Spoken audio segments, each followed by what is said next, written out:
Imagine spending 3 years building a life with someone, dreaming of a future, picking out names for your kids, only to have your entire world shatter in a single, gut-wrenching moment. That's exactly what happened to me, and it started with an unlocked phone and a text message I'll never forget. Harrison and I had been together for 3 whole years. We just put a deposit down on a cute little craftsman house in the suburbs. We had names picked out for our future kids, a joint Costco membership, practically marriage in millennial terms, right? Friday nights were our sacred movie nights, a tradition since month 2 of dating. We'd take turns picking the movie, make fancy popcorn, and just chill. It was honestly my favorite part of every week. This past Friday, Harrison picked some documentary about cryptocurrency. About 45 minutes in, I noticed he was completely out cold on the couch. Not surprising, he'd been working late all week on some big project. I was about to wake him up when his phone lit up on the coffee table. Then it lit up again, and again. His phone was unlocked, and the messages were right there on the screen. From someone saved as work project with an emoji. At first, I thought nothing of it. But then I read, "Miss your touch already." And then, "Last night was amazing. Can't wait to see you again tomorrow." My heart literally stopped. I couldn't breathe. It felt like someone had punched me directly in the stomach and then thrown me off a cliff. 3 years. 3 years of plans, promises, I love yous, and you're the one speeches. Were they all lies? I'll admit, I did something I never thought I would do. I picked up his phone and quickly scrolled through the conversation. I know, invasion of privacy and all that, but something in my gut screamed that I needed to see the truth. And wow, the truth was ugly. This wasn't just some flirty texts. There were plans for hotel meetups, explicit messages, and even photos that I immediately wished I could unsee. Based on the timestamps, this had been going on for at least 2 months. There were messages about me, about how he was handling the glorious situation and trying to figure things out, but didn't want to hurt me. As if cheating on me for months wasn't already hurting me. The audacity of this man. I wanted to scream. I wanted to throw his phone through the window. I wanted to wake him up and demand answers. But something inside me, something cold and calculating that I didn't even know existed, told me to wait. So I gently placed his phone back exactly where it was. I pulled the throw blanket over him like a loving girlfriend would. And then I went to the bathroom, where I had the quietest panic attack of my life. I didn't confront him that night. I needed time to process and plan. I spent the rest of the night pretending to sleep while my mind raced with questions. Who was this person? How long had this really been going on? Was this why he'd been working late so often? What about our house? The deposit was most of my savings. The next morning was surreal. Harrison woke up, kissed my forehead, and acted like everything was normal. He even made me breakfast and talked about paint colors for the new house. I've never been an actress, but that day I deserve an Oscar because somehow I smiled and nodded and pretended that my entire world wasn't falling apart. As soon as he left for his Saturday morning gym session, which I now realized was probably a meeting with Work Project, I called my best friend, Sally. She came over immediately, and we spent the next 3 hours going through every detail I could remember from those messages. Sally suggested we do some digging. Harrison and I shared a credit card for household expenses, so we logged into the account online. And there it was.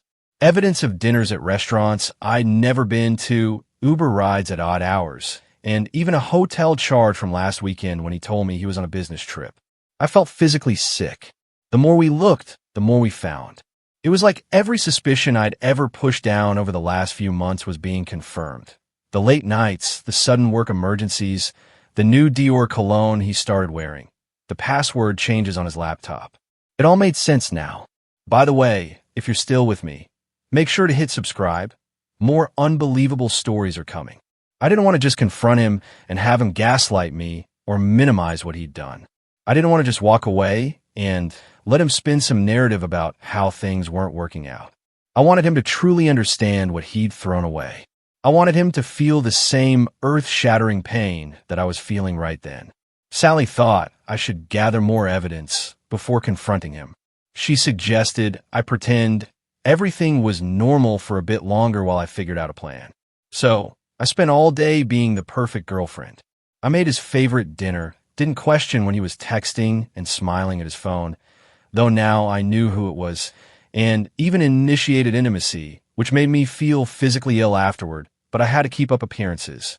That morning, I casually mentioned I might have a work trip next weekend, and he immediately perked up. He was trying to hide it, but I could see the wheels turning in his head about having the apartment to himself. It confirmed everything. I was going to pretend to go on this trip, but actually, I'd be staying at Sally's apartment across town. I had a feeling he was going to invite Work Project over to our home, and when he did, well, that's when I'd make my move. I'm not typically a vengeful person, y'all, but something inside me had snapped. 3 years of my life, my savings, my trust. I couldn't just walk away with nothing while he got to have his cake and eat it too. I'd taken screenshots of everything, including the credit card statements. I wasn't going to do anything illegal. I just wanted him to feel the consequences of his actions. We hadn't closed on the house yet. The money was in escrow, and I'd already contacted a lawyer about options. Don't worry, I was protecting myself financially. Some people said I was being manipulative by not confronting him directly, and maybe they were right. But after 3 years of building a life with someone who'd been living a double life, could you blame me for wanting some closure on my terms first? It's been exactly 1 week since I discovered Harrison's betrayal, and I have so much to update you on. I've been living a double life this past week. On the outside, I was still Harrison's loving girlfriend, excited about our new house and future together. But on the inside, I was basically a private investigator, collecting evidence and planning my exit strategy. As many of you suggested, I met with a financial advisor on Monday, told Harrison I was having lunch with a coworker. The advisor confirmed what many of you said. In the comments, I needed to protect myself ASAP since the house deposit came mostly from my savings. She helped me draft a letter to the escrow company. I hadn't sent it yet, but it was ready to go when I made my move. I also opened a new bank account at a completely different bank and started moving small amounts of money from our joint savings. Not enough that he'd notice, but enough that I'd have emergency funds when everything went down. It was my money that I earned and deposited. I was just protecting what was mine. But here's where things get interesting. Remember how I mentioned Harrison works at a marketing firm? On Tuesday, they had their monthly team happy hour, which partners are always invited to. I usually skip these because they're boring, but this time I made sure to attend. Y'all, I met Work Project in person. Her name is Dina, and she's the new creative director who started about 3 months ago. Harrison introduced us so casually, like my world wasn't literally imploding as I shook her hand. She was exactly what you'd expect. Gorgeous, confident, stylish, everything I'd been feeling insecure about lately. The way they interacted was so obvious once I knew what to look for. The inside jokes, the lingering eye contact, the way he kept finding excuses to be near her. At one point, I went to the bathroom and circled back through a different entrance to the bar, only to find them in a corner, speaking intensely with their heads close together. They jumped apart when someone else approached. I wanted to scream or throw my drink in both their faces, but instead I smiled and played dumb. I even complimented her earrings, which looked expensive, by the way, and asked about her background. Turns out, she moved here from Chicago for the job opportunity. Yeah, right. More like for my boyfriend. When we were leaving, I overheard her tell him, "Your girlfriend seems so sweet," with this fake sympathetic voice. I literally had to dig my nails into my palms to keep from losing it right there. That night, Harrison was extra affectionate, probably out of guilt. He even suggested we look at furniture for the new house online. The audacity! I sat there picking out couches with him while imagining setting fire to everything he loves. Don't worry, I wasn't actually going to do that. Wednesday rolled around, and I decided to take some of your suggestions about tracking his movements. I downloaded our phone carrier's app, which shows the location history for phones on our family plan. Goldmine. Every Tuesday and Thursday, when he claimed to be working late, his phone was at an address across town. A quick Google search showed it was an apartment complex. Guess whose name came up when I cross-referenced the address with some social media searches? Dina. He'd been going to her apartment twice a week, like clockwork. Thursday was the hardest day to maintain my act. I knew exactly where he was going after work, exactly what he was doing, and with whom. He texted that he had to finish some graphics for a presentation and would be late. I responded with a sweet, "No problem, babe.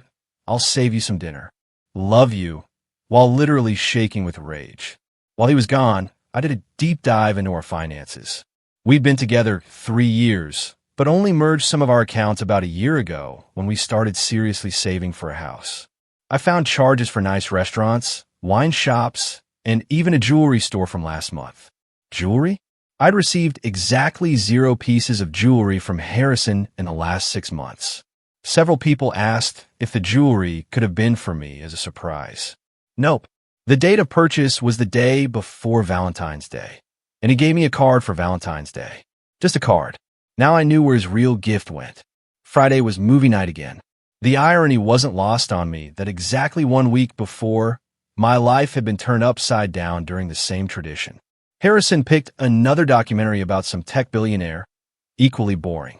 This time, I watched him instead of the movie. The way he kept checking his phone, the way he angled it away from me when texting. All these behaviors I'd previously ignored now screamed red flags. After he fell asleep, he didn't even make it through the movie. Typical. I checked his phone again. The conversation with work project had been deleted, but there was a new chat with Dwer. That was obviously Dina. They were making plans for next weekend when I was supposedly at my work trip, which brings me to my current plan. I told Harrison I'd be leaving Thursday night for a healthcare conference in Denver. I work in office management, so this was plausible. In reality, I'd be at Sally's apartment across town, watching everything unfold via the doorbell camera I secretly installed yesterday while Harrison was at the gym. Based on their texts, Dina would be coming over Friday night to our apartment, probably sleeping in our bed. The thought made me physically ill, but it would be the final proof I needed. While they were playing house in my absence, I'd be executing the next phase of my plan. 1. Sending the letter to the escrow company about the house deposit. 2. Transferring the remaining money from our joint accounts. 3. Packing up my essential belongings. I'd already been slowly moving sentimental items to Sally's. 4. Printing copies of all the evidence I'd gathered. And 5. Finally, preparing for the confrontation of a lifetime. Several of you suggested some wild revenge scenarios, and I appreciate the creativity, but I decided I wanted something more impactful. I didn't just want a momentary gotcha moment. I wanted Harrison to understand exactly what he was losing. Not just me, but our future, his reputation, and his dignity. The hardest part had been pretending everything was normal this week. We'd still been sleeping in the same bed, eating meals together, making plans for the future. Yesterday, he wanted to talk about potentially getting a dog for the new house, and I had to sit there nodding and discussing breeds while knowing there would be no house, no dog, and no future. Sometimes I look at him and still see the man I fell in love with, the man who held my hand through my dad's health scare last year, the man who surprised me with concert tickets for bands I love, the man I thought I'd grow old with. And then I'd remember the texts, the lies, the betrayal, and I'd feel nothing but cold determination. Am I doing the right thing? He'd taken so much from me already. My trust, my plans for the future, my sense of security. I wanted to take back some power in how this ended. Yes, I've been tested for STIs, all clear so far. And yes, I documented everything for potential legal issues with the house. No, there was no innocent explanation for the texts I saw and the evidence I gathered. This wasn't a misunderstanding. Y'all, my hands are literally shaking as I type this update. The past 72 hours have been the most emotionally draining of my life, but what went down was so much more satisfying than I could have imagined. I'm still in shock that I actually went through with it. So, let me pick up where I left off. Last Thursday, I kissed Harrison goodbye with my overnight bag packed for my conference in Denver. He actually helped carry my bag to the car, told me he'd miss me, and that he'd just be catching up on work while I was gone. The lies this man tells with a straight face are unbelievable. I drove around the block, waited 20 minutes, then headed straight to Sally's apartment. We'd set up a command center of sorts, snacks for stress eating, and enough wine to get through what we knew would be a difficult night. While we waited, I finalized everything. I sent a notarized letter to the escrow company withdrawing from the house purchase. I transferred my portion of our joint savings to my new account. I contacted my doctor to have my medical records transferred to a new practice changed all my passwords and recovery emails, and removed myself as an authorized user on our credit cards. Around 7:30, the doorbell camera alerted us to movement, and there she was, Dina, looking gorgeous in a dress I could never afford, carrying an overnight bag and a bottle of wine. Harrison greeted her with a kiss that made my stomach turn. They didn't even wait until they were inside to start pawing at each other in the doorway of the home we shared. That's when something inside me just shifted. Sally saw it happen. She said my whole face changed. I wasn't sad anymore. I was done. Okay, so here's where I did something I never thought I would do. I opened the doorbell camera app on my phone and hit record. I captured everything. The kiss, them going inside, even their conversation through the door about how nice it was to finally have the place to themselves. The audio was crystal clear, y'all. Like, you could literally hear Harrison telling Dina how excited he was for a Harrison and Dina weekend without having to worry about Gloria. I saved that recording, and then I downloaded the Ring app on my laptop so I could continue recording throughout the evening. Every time they came into view, like when they went out on the balcony with wine glasses or when Harrison ordered food delivery, I captured it all. That night, I did something even bolder. I set up my old phone on our apartment balcony. We're on the second floor, and the balcony wraps around to the bedroom window. I climbed up the fire escape with Sally's brother keeping watch, and I positioned the phone where it could see into our bedroom through the gap in the curtains Harrison never closes properly.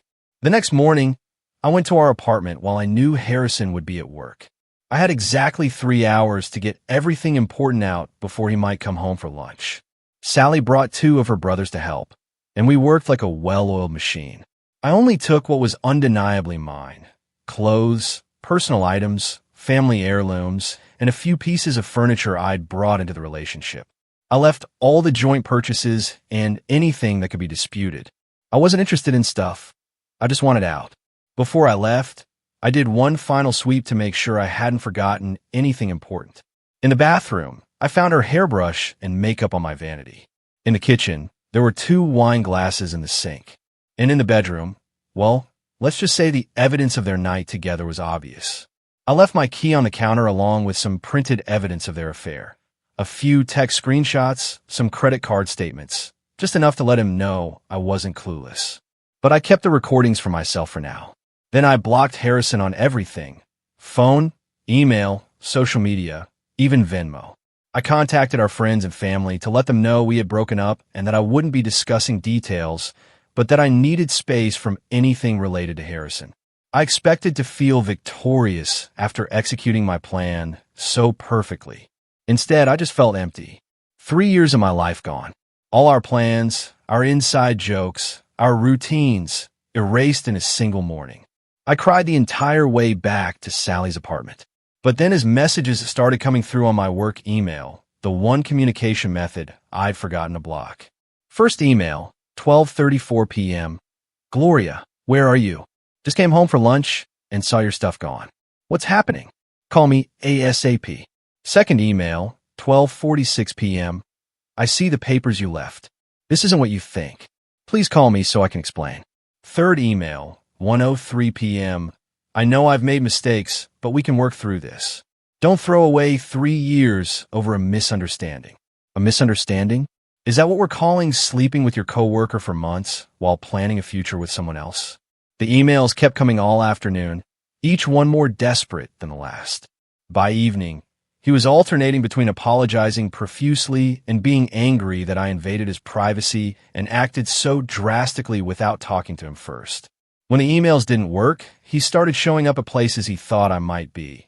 My favorite coffee shop, my parents' house, Sally's apartment. Thankfully, she didn't tell him I was staying there. He even went to my workplace, causing such a scene that my boss almost called security. The audacity of this man to act like I'm the one who did something wrong. That's when the rage I'd been suppressing finally boiled over. So I did it. I really did it. I created a private link to all the recordings, the doorbell footage, the balcony conversation, everything, and sent it to Harrison's parents. To those saying this was too harsh, maybe, but this man was planning to buy a house with me while carrying on an affair. His parents had helped with our house deposit. They deserve to know who their son really is. I didn't include any angry message or explanation. I simply wrote, I thought you should know why Harrison and I won't be buying the house together after all. I'm sorry to send this, but you deserve the truth. 10 minutes later, Harrison's phone apparently blew up with calls from his parents. How do I know? Because he sent me 20 text messages from his friend's phone about how I had ruined his life, and how could you send that to my parents? But I wasn't done.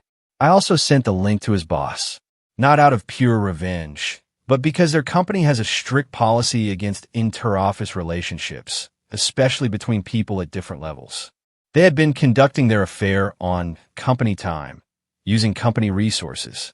For those saying I went too far with the boss, Harrison had recently received a promotion that should have gone to his co-worker Larry, who's been struggling to support his family. Harrison got it partly because Dina advocated for him in meetings. That night, Friday, Harrison apparently went on a bender with his friends. I know this because by 2 a.m., I'd received 51 text messages from unknown numbers, him borrowing friends. Phones to get around my block. They range from, I love you more than anything, to you've destroyed everything I've worked for, to how could you do this to me? My personal favorite, you can't just disappear after 3 years together and expose my personal life to everyone. What am I supposed to tell people? Maybe tell them the truth, that you're a cheating liar who got caught. Saturday morning, Dina herself reached out via Instagram, now also blocked. Her message wasn't apologetic. Apparently, she'd been called into an emergency meeting with HR and was facing possible termination. She blamed me for overreacting and not handling this like an adult. By Saturday afternoon, word had spread through our friend group. The reactions have been mixed. Some immediately took my side, disgusted by Harrison's behavior. Others think I went nuclear by involving his workplace and family. A few have tried to remain neutral, saying I should have just walked away quietly. But here's the thing about consequences. Sometimes they need to be public. Harrison wasn't just betraying me in private. He was lying to his parents about the house, manipulating workplace dynamics for his benefit, and planning to continue his double life indefinitely. Why should I be the only one bearing the pain of his choices? Saturday evening, Harrison's mother called me. How did I forget to block her number? To my shock, she wasn't angry at me at all. She was devastated about what her son had done and thanked me for showing her the truth, painful as it was. She apologized for raising such a dishonest man and said their family would be having some serious conversations with Harrison. After that call, I turned off my phone completely for 24 hours. I needed a break from the drama, from the emotions, from the constant reminders of what I'd lost. When I turned it back on this morning, there were more messages, more missed calls, more people wanting a piece of me and my story. So where am I now? Still at Sally's, still processing, still alternating between confidence in my decision and moments of wondering if I went too far. The apartment manager has confirmed Harrison is clearing out his stuff today, so I can return there soon if I want to. But I'm not sure I do want to. That apartment is filled with memories I'm not ready to face alone. I'm thinking of finding a new place entirely, a fresh start. I've also decided to take a week off work to clear my head. My boss was incredibly understanding once I explained the situation, minus the gory details. As for the house, the escrow company confirmed they've received my withdrawal notice. I'll lose some earnest money, but that's a small price to pay for not being legally tied to Harrison for the biggest purchase of my life. Harrison is still trying to reach me through mutual friends, but now his tone has completely changed. He's not saying he deserves a chance to explain anymore. He's begging me to please stop sharing the recordings with more people and swearing he's learned his lesson. Too little, too late, Harrison. Maybe someday, when it hurts less, I'll let him explain. But right now, I can't imagine any explanation that would make what he did okay. After being lied to for months while planning a future together, I needed him to face real consequences, not just a sad breakup he could spin however he wanted. I didn't create those recordings for entertainment or to completely destroy Harrison's life. I shared them selectively with people who needed to know the truth. I'm not looking to humiliate him publicly beyond that. Tomorrow, I meet with a therapist, thanks to those who suggested this in the comments. So, the last time I updated, I had just executed what many of you called nuclear revenge on Harrison, recording him and Dina via the doorbell camera, catching their intimate moments, sending the evidence to his parents and his boss, and basically exposing his double life to everyone who mattered. I'd moved out, blocked him everywhere, and was hiding out at Sally's apartment, processing the aftermath of my own actions. A lot of you want to know if I ever confronted him face to face after all that, and the answer is yes, but not how or when I expected to. About a week after I sent those recordings, I was having coffee at this little cafe across town, specifically chosen because Harrison would never go there, too hipster for him. I was journaling, something my therapist suggested, when I heard someone say my name. I looked up, and there he was, Harrison. He looked like absolute hell, unshaven, dark circles, wrinkled clothes. He'd clearly lost weight, and his eyes had this haunted look I'd never seen before. For a split second, I felt this surge of satisfaction seeing him so wrecked. Then it was replaced by pure anxiety because I was not ready for this confrontation. He asked if he could sit down. My first instinct was to say no and leave, but something in me needed closure. So I nodded. What followed was the most honest conversation we'd had in months, maybe ever. I just listened as he tried to explain himself. The affair with Dina had started as flirting at work, then drinks after late meetings, and eventually, well, you know. He claimed he never meant for it to happen. Classic. That he had been stressed about the house purchase. Oh, please. That he still loved me, but had gotten caught up in the excitement. Gag me. But then he addressed what I'd done, sending the recordings to his parents and boss. To my surprise, he didn't seem angry about it anymore. He said after the initial shock and humiliation, he realized it was exactly what he deserved. His parents had apparently given him the disappointment talk of a lifetime. They'd made him pay back their portion of the house deposit and told him he needed to grow up and face consequences. At work, he'd been put on probation and removed from Dina's department. Larry, the co-worker who should have gotten Harrison's promotion, was now being considered for advancement instead. When he finished talking, I asked just one question. If I hadn't found out, and if I hadn't exposed everything, how long would you have continued lying to my face every day?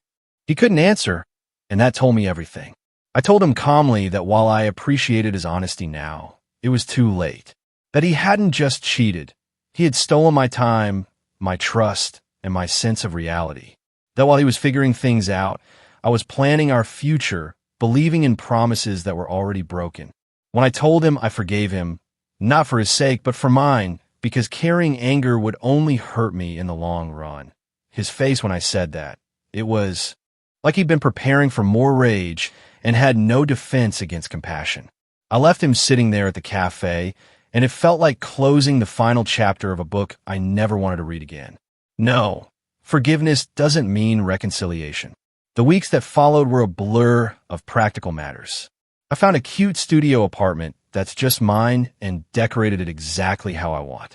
I sorted out the financial mess from the canceled house purchase, lost some money, but protected most of my investment. I started therapy twice a week. Best decision ever, y'all. I leaned heavily on friends who showed up in ways I never expected. As for Dina, she actually reached out again about 2 months after everything went down. Turns out, after the HR investigation and all the drama at work, she decided to transfer back to the Chicago office. She told me Harrison had been lying to her too, telling her our relationship was basically over, that we were only staying together until the house purchase was complete for financial reasons. She apologized again for her part in everything and wished me well. We're not friends, obviously, but at least there's no lingering animosity. So what about Harrison? Last I heard from mutual friends, I don't ask, but people tell me anyway, he's transferred to his company's Seattle office for a fresh start. Apparently, even after the probation period ended, the workplace had become too uncomfortable with everyone knowing about his affair with Dina and the recordings I'd sent. His boss apparently gave him the option to transfer or look for a new job, and he chose transfer. Harrison's parents still call me occasionally, believe it or not. They were so shocked by the recordings I sent, but after processing everything, they've maintained a relationship with me, separate from their son. His mom even sent me a care package on my birthday with homemade cookies and a heartfelt card saying she still thinks of me as family. The house we almost bought? It sold to another couple last month. I drove by it recently, saw their moving truck in the driveway, and felt nothing but relief that it wasn't me tied to that mortgage and to Harrison. Last week, I was unpacking the last box in my new apartment. Yes, it took me 6 months to fully unpack, don't judge, and found an old birthday card from Harrison. It read, "To many more years of adventure together." A few months ago, finding this would have sent me into a spiral. This time, I just smiled sadly and threw it away. Yes, I still have the recordings, but they're locked away where no one else will ever see them. They serve their purpose, and I don't need to keep revisiting that pain. I'm legally and financially completely separated from Harrison now. No shared accounts, no shared debts, a clean break. What would you have done in my place? Have you ever been through something like this? Tell me what you think in the comments. I really want to know.